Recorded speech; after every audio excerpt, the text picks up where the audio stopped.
Hagayya torba bara 2021 fagoof dhihorraa kanneen furguggee torbaanii hordofuuf nu eegaa jirtan martinuu daawwattoota keenya akkam jirtan kun torbaanitti guyyaa tokko kan isin bira ga'uuf furguggee torbaaniiti qopheessa sagantaa kanaan Badrii Yusufi ogeessi kaameraaf tingiree keenya Abdii Jamaalis nafaana jira haga xumuratti akka nu faana turtan kabajaan isin afeerra.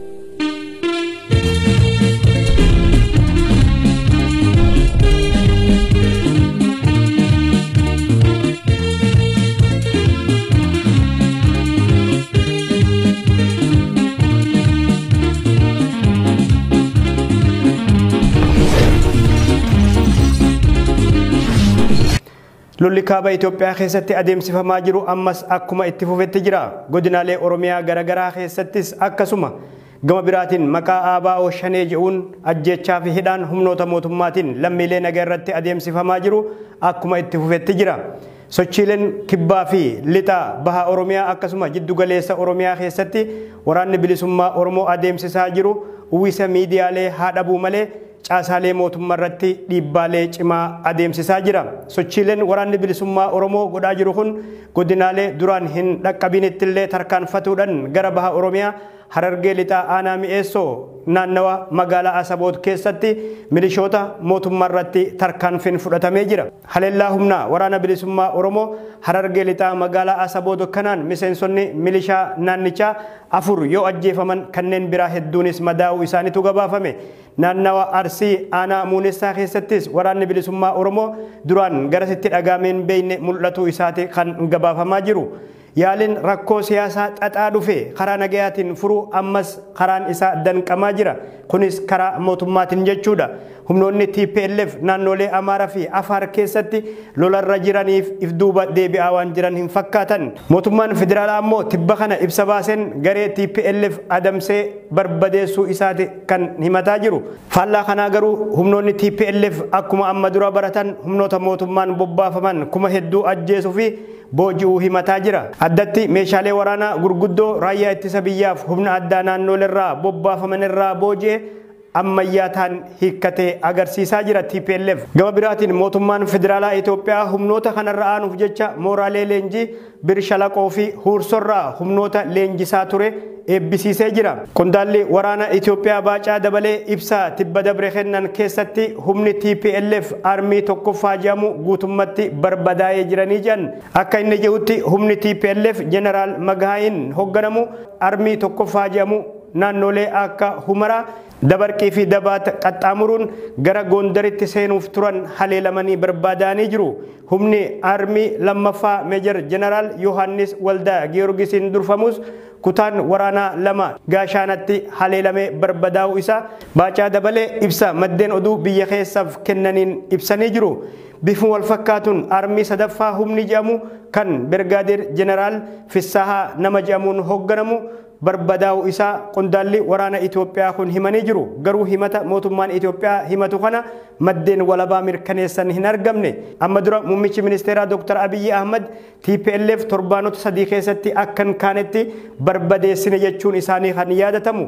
Garuu TPLF biyyee arraabnee kaanee jechuun ji'oota 8 booda gara naannoo isatti deebi'uun guutummatti dhuunfate.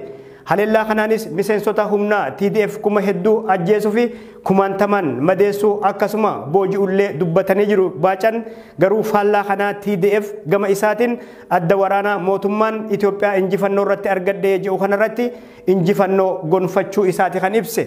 Kanas humnoota mootummaa fi meeshaalee waraanaa booji'aman agarsiisaa jira. Mootummaan Itoophiyaa humnoota TPLF kuma hedduu booji'ee jiru afaaniin malee qabatamaan hin mul'isne. TPLF naannolee Amaaraa fi Afaar keessa daheeffatuudhaan naannoo isaaniitti ammoo if gurmeessuu itti fufanii jiru.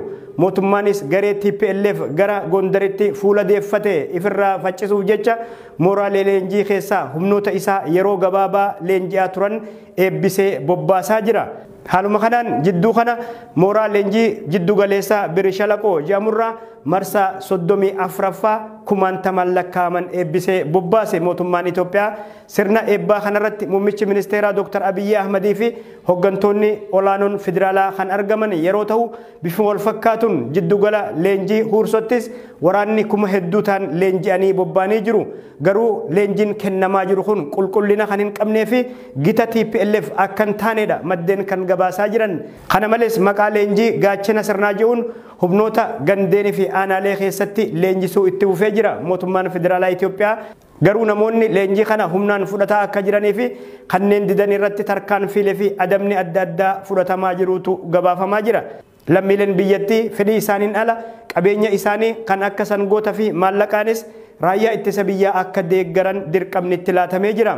Saamichi maqaa raayyaa ittisa biyyaa deeggaraa jedhuun horii fi maallaqa guuruu kun Oromiyaa keessatti akka jabaatulleetu gabaafamaa jira. Gama biraatiin erga wal waraansi Itoophiyaa keessatti eegalee kaasee lammiileen kuma hedduu ta'an qeef qabeenya isaanirraa buqqa'uun gargaarsa namoomaa eeggataa jiru. Miliyoonatti kanneen herregaman ammoo rakkoo nyaataa cimaa mudateen akka malee raafamaa jiru. Oromiyaa keessattis lammiileen rakkoo garagaraatiif kan saaxilaman yeroo ta'u, lakkoofsi isaanii ol guddataa akka jirutu gabaafamaa jira. Garuu miidiyaaleen rakkoo Oromiyaa kana gabaasuu dhabuun haalli jiru fala tokko malee keessumatti lammiilee akka miidhu godhaa jira. Gama biraatiin dhiheenyuma kana Tigraay naannawa akka Maayiqiniitaal, Qollaa Tenbeen, Tankuwaa Milaash, Baha Tigraay, Haawuziin, Kibba Tigraay, Silaawaa fi Inda Mokonii Jaamanitti sababa beelaa fi qorichi dhabameef lammiileen 150 akka du'an bulchiinsi naannichaa ibsee jira. Deeggarsi namoomaa keessa fi alaan argamus lammiilee naannoo lolaa keessa jiraatan qixa sirrii taheen dhaqqabuu akka hin dandeenye dhaabbanni mootummoota gamtoomanii irra deddeebi'uun ibsaa jira. Kun ammoo du'a lammiilee kanaaf sababa akka taheetu gabaafamaa jira.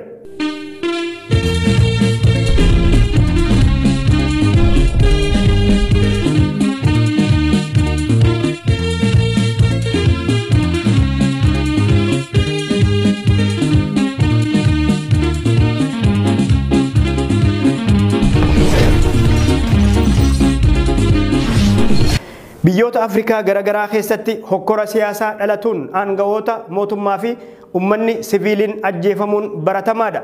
Rakkoo kanaaf sababa kan ta'e ammoo aangawoonni biyyoota Afrikaa hedduun daangaa malee heera biyyaa cabsuudhaan taayitarra turuuf kan akeekkatanirraa. Irra jireessi heera biyyoota Afrikaa kan akeeku ganna 5 filannoon biyyaalessaa kan geggeeffamudha. Karaa nagayaatiin aangoo walitti dabarsuudha kan akeeku. Garuu aangawoonni Afrikaa hedduun erga teessuma masaraa qabatanii booda waadaa biyyaa fi lammiilee isaaniif galan cabsuudhaan ganna hedduuf taayitarra turuuf jecha caasaalee humnoota isaanii morma ukkaamsan ijaarratutti fuulleffatu. Itoophiyaan biyya ganna hedduuf taayitarra turuun keessatti dagaage keessaa hangafa. Kana malees biyyoota akka Jibuutii, Suudaan, Eertiraa, Yugaandaa fi biyyoota Afrikaa biroo keessattis geggeessitoonni isaanii baroota hedduuf aangorra turuun deebi'anii madda rakkoo siyaasaa biyya isaanii ta'u. Maddi rakkoo aadaa demokiraasii cabsuu kun ammoo guddina sirna demokiraasii ijaaruu gufachiisuun cinatti lubbuu namaa fi qabeenya mancaasuu akkasuma guddina dinagdee biyya takkaa irratti dhiibbaa cimaa fida.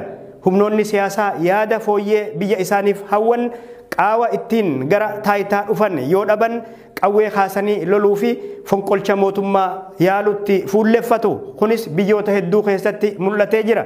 Akka fakkeenyattis dhiheenya kana pirezidaantii Madagaskar Andiree Rajooliinaa ajjeefamuu fi fonqolcha mootummaa pirezidaantii Giinii Alfaa Koondee irratti taasifame kaasuun gayaadha. Garuu humnoonni humnaan taayitaa qabatan kanneen erga masaraa seenanii booda waadaa galan ganuudhaan bakkuma sirnoota duraanitti deebi'u. Afrikaa keessatti akka fakkeenyattis jijjiirama mormii ummataan Itoophiyaa keessatti kan dhufan muummichi ministeeraa Dr. Abiyyi Ahmad akkuma sirnoota dur mormitoota ukkaamsuu fi namoota ilaalcha addaa qaban irratti xiyyeeffatuun dhiibbaa taasisan mul'atudha. Humni waraanaa Giinii dhiheenya kana pirezidaantii biyyattii Alfaa Koondee irratti fonqolchaa adeemsisee jira. Humni waraanaa biyyattii wal gurmeessan kanneen pirezidaantii Alfaa Koondee to'annoo jala erga oolchanii booda amma garuu sirna walqixxummaa ijaaruutti fuulleffannee jiru. Humni waraanaa kun erga fonqolcha mootummaa Giinii raawwatee gara mootummaa tokkummaa qabu ijaaruutti fuulleffatu isaati maddeen oduutti kan dubbataa jiru. Dursaan garee humna addaa Koloneel Maamadii Dumbooyaa ministeerota pirezidaantii Alfaa Koondee amma taayitarraa kaafame waliin hojjetaa turanitti akka himanitti kanaan booda qondaaltota mootummaa adamsanii qabuun yeroon isaa gahee jira jedhaniin Ameerikaa, Gamtaa Afrikaa fi gareen diinagdee biyyoota lixa Afrikaa ECOWAS akkasuma barreessaa olaanaan dhaabbata mootummoota gamtoomanii Antoonio Guuterees fonqolcha mootummaa Giinii kana akka malee mormanii jiru. Pirezidaantii Koondeen hatattamaan akka gadhiifamuu qabus barreessaa olaanaan dhaabbata mootummoota gamtoomanii Antoonio Guuterees gaafatanii jiru. Garuu humni waraanaa Giinii fonqolcha raawwate kun qeeqaalarraa itti deemaa jiru kanarraa gurraa cufachuun marii biyyaalessaa booda mootummaa tokkummaa calaqqisu hundeessina jechaa jira.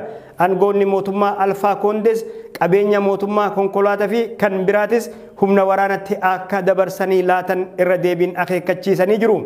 Gama biraatiin uggura sochii kaasuun daandiileen lafoo fi qilleensaa akka banaman qajeelchee jira. Humni waraanaa Giinii to'atee jiru kun fonqolcha Giinii keessatti dhalate kanaan wal qabatee qaala'iinsi akkaan dabalaa akka jirutu gabaafamaa jira. Fonqolchi Giinii kun Afrikaa keessatti isa afuraffaa yeroo ta'u bara 2020 keessa Maalii fi Nijeer keessattis taateen wal fakkaatan mudatee ture.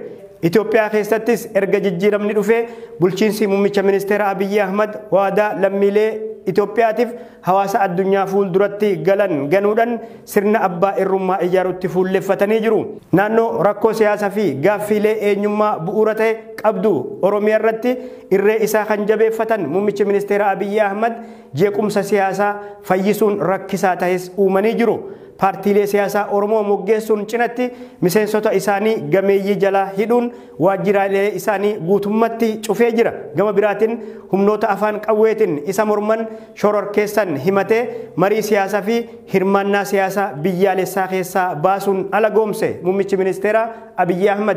Biyya akka Eertiraa erga bilisoomtee filannoo wanni jedhamu keessattiin godhamin keessatti sarbamiinsi mirga namoomaa hamaan raawwatamuu fi lammiileen tajaajila loltummaa jalaa dheessan kumaantamaan lakkaaman biyya isaanii akka gadhiisaniif sababa ta'e hokkora uumuun humnaan taayitarra turu abbootii irree fi yaalii aangoo qabachuuf godhamu keessatti lubbuun lammiilee Afrikaa qaalii fi qabeenyi laayyootti deebisuun hin danda'amne ni badu.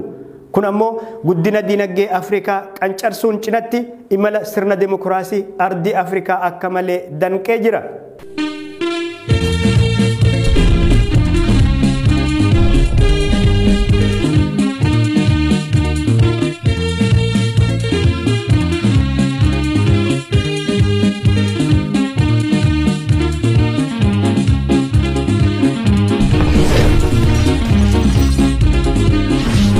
Ajjechaan shamarree Ikraan Tahliil pirezidaantii mootummaa federaalaa Soomaaliyaa Muhammad Abdullaahi Farmaajoo fi muummicha ministeeraa Soomaaliyaa Muhammad Hussein Roble wal dura dhaabee jira. Miseensa humna tikaa biyyaalessaa tan turte Ikraan Tahliil Faaraa ji'a waxabajjii keessa butamtee eessa buuteen isii dhabamee ture.